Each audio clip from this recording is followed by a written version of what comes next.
Awesome, thanks for having me. Who here has heard of Fresh Prep? Awesome, who's used Fresh Prep? Great to hear. So what we do is we're a meal kit company. We prep and portion all the ingredients for your dinner, and we give you instructions to go with it. We deliver it to your door. You just follow the instructions, cook your meal. Our service is all about convenience. We're trying to get you that organic, home-cooked meal experience without having to go through the hassle of grocery shopping. You get to control your portions. You get to see what's going into your food and understand what you're eating a lot better than takeout. Today I'm going to talk about sort of our story, how we started, how we grew. It's going to be a little more business focused and not so much tech, but I'll talk about how we've used technology to get to where we are today. We started January 2015. We had a little 300 square foot Chinatown basement that we outfitted with a sink, and that was the biggest expense there. And soon the city told us that that was not allowed. And so from there, we quickly got into a retail space. So usually companies like us go into a commissary. We didn't really know. If we had, we might have gone to a commissary, but we thought the next step was a retail spot, and so we went to a little cafe in Point Grey. We sold juice, sold coffee, and the idea was to hedge. And that was a decision that we made, and that's sort of the theme of this talk is a balance that you have to keep when you're running a business. So the idea was, okay, the cafe is going to pay for the rent, and then we'll try out Fresh Prep. We'll see what happens. We'll try it out in the back. And we don't know how it's going to take. Nobody's doing it in Vancouver. We don't know how it's going to go. So we started it, and for the first year and a half, in retrospect, we did nothing relative to what we've done now. So the amount we grew in the first year and a half, we had 200 customers in a year and a half. But in that year and a half, we figured out what our packaging is going to look like, how our deliveries work, and sort of the overall product feel. And so then comes 2016, July, August. And from there, we started marketing. And we went from 200 customers to, a million run rate by the end of the year. And that was a crazy pace for us, and we outgrew that space. We had to shut down the cafe. Everything was done. The cafe never made any money whatsoever. But it was a good lesson for us. We tried to hedge, and we ended up spending all this time, and looking back, it's like, oh, we spent all that time. But, hindsight is always 20/20. You think that you can do better. But the lessons that we learned while doing the business, while creating the business ourselves over the year and a half was we got into the details of the business and changed some very key things that today are the biggest differentiators against our competitors. And there's a lot of competitors out there. How many of you have heard of Blue Apron? A lot more than Fresh Prep. And there's tons out there that do the same thing Blue Apron does. Now, I'll talk about the differences. So in that time, we dealt with our packaging. And being the good Vancouver kids that we are, we focused on sustainability. And Fresh Prep today is the most sustainable meal kit company out there. Packaging is the biggest critique of the company.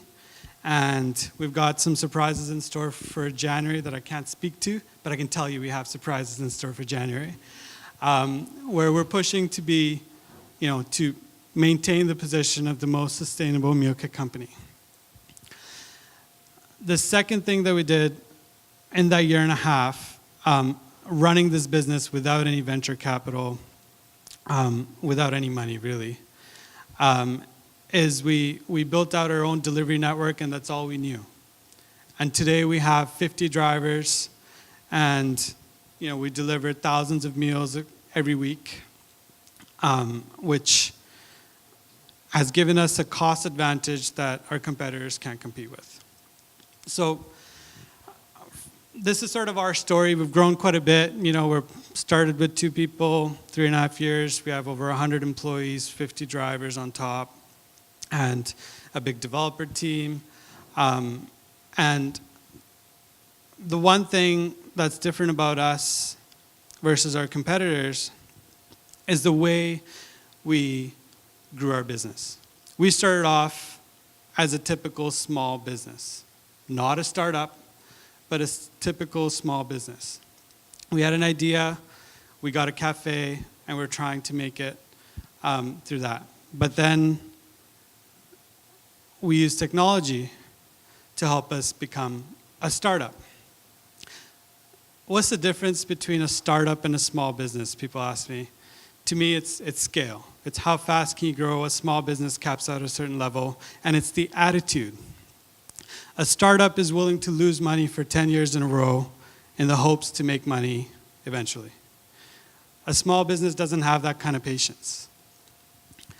A small business is trying to squeeze every dollar possible. And we found what we could digest was a balance between the two. And so from the beginning, coming back to the cafe that we bought and trying to hedge, not losing too much money on trying out this fresh prep idea, we hedged from the beginning. And we spent in places where we thought, it doesn't matter if we lose this money. And then it's spent in other places where we're like, okay, we're only going to spend here if we're going to make this back right away. And that's where technology came in. So since the very early on, I was doing all the prep, the deliveries, the cleaning and everything, and I really didn't want to do it. And so when we redid our website, the first thing that I wanted was basically an entire ERP. And the company that we hired to do this, we asked the person there, it's like, oh yeah, I want this website, I want it to have these work orders, grocery list, this and that. And to me, it was all magic, so I thought it was going to be done in a couple weeks. But that's the first thing that we automated. No need for middle-level management. The computer has all the information. We are an e-commerce website, and the fulfillment is powered fully by the code that's written there.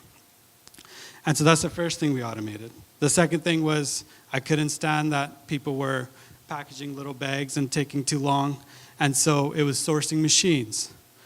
And so it got to a point where we were growing so fast and doing so many orders that I'd buy a machine and it'd be a big capital expense, but I'd make the money back in 3 weeks.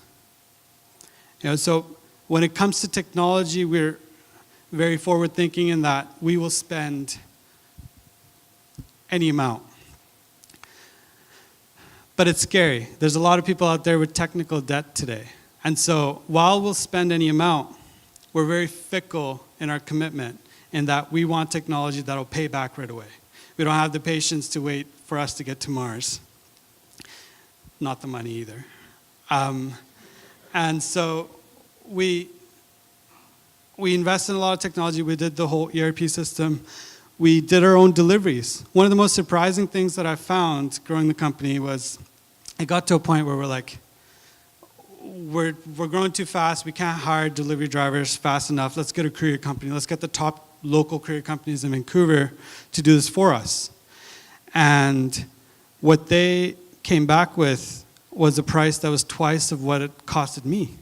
And I'm not that's not my main business. That's a side thing that I have to do. But why are they charging me twice as much? I was willing to pay 40% margin, whatever, just give them the headache and they can deal with it. But twice as much was the absolutely lowest price, and they couldn't even keep up with the volumes that I was trying to give them.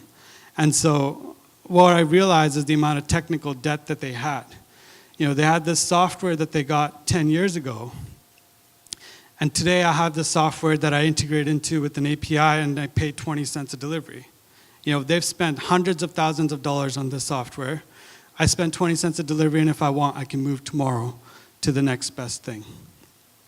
Right, so we're at a time where all this is possible, where someone like me with no money whatsoever can start a business, and the only reason we can do all that is because of the technology advancements that we've had.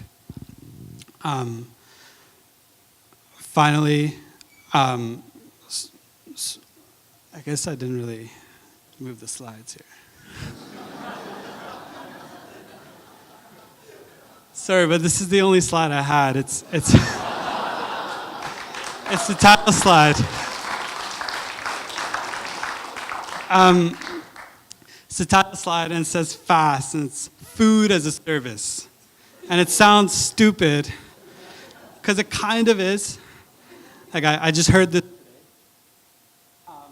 But what I'm trying to say here is, Fresh Prep, the way it's grown outside, from not a restaurant to what it is today, is because of the recurring nature of the business.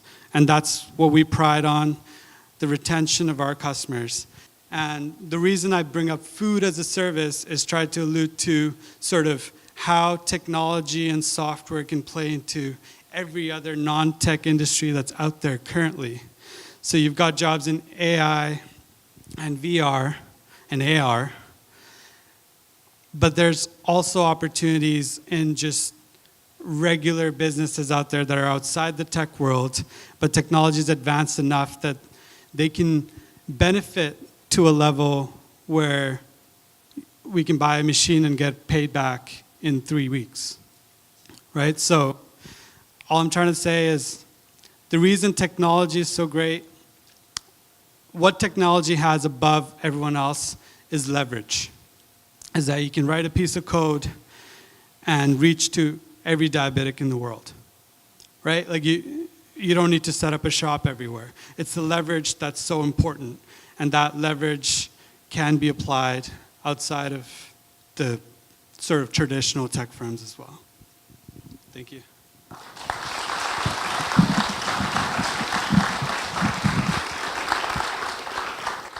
Amazing. No, Fresh Prep is fantastic because myself, football fan, Sundays don't have time anymore, right? Need to get that food made quickly, so definitely appreciate that there. Any questions here? Probably have room for two. Any questions, any hands that I see? Sorry, guys, it's really bright, so it's hard for me to see.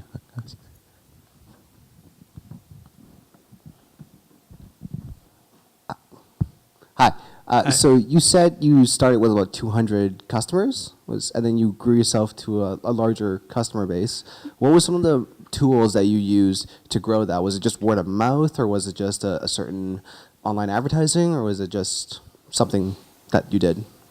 Great question. I wanted to get to that.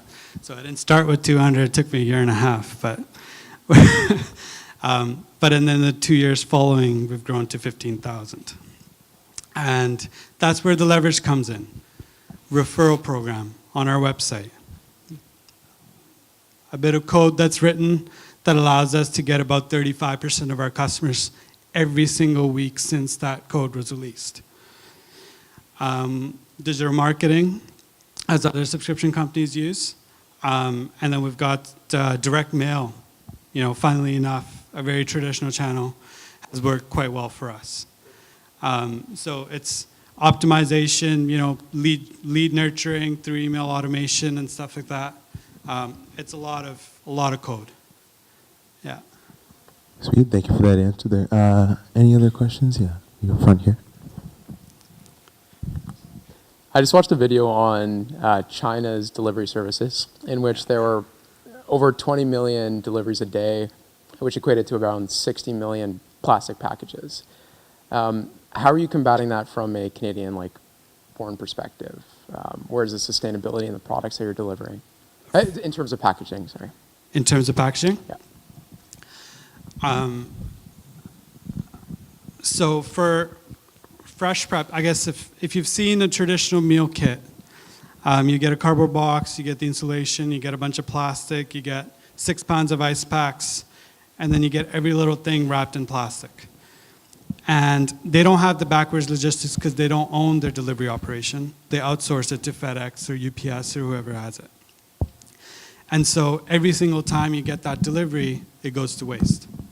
Whereas for Fresh Prep, because we have that backwards logistics, because we started out as a small business, we didn't want to scale as fast as, or we haven't scaled as fast as our competitors have because we haven't used that model. It's a different balance that we've picked. We've picked profitability or sort of teetering around there, overgrowth. And because we did that, we have our own delivery operations, and so we had these, instead of a cardboard box with insulation with ice packs, we have a cooler bag with ice packs, both of which come back, and they get reused multiple times.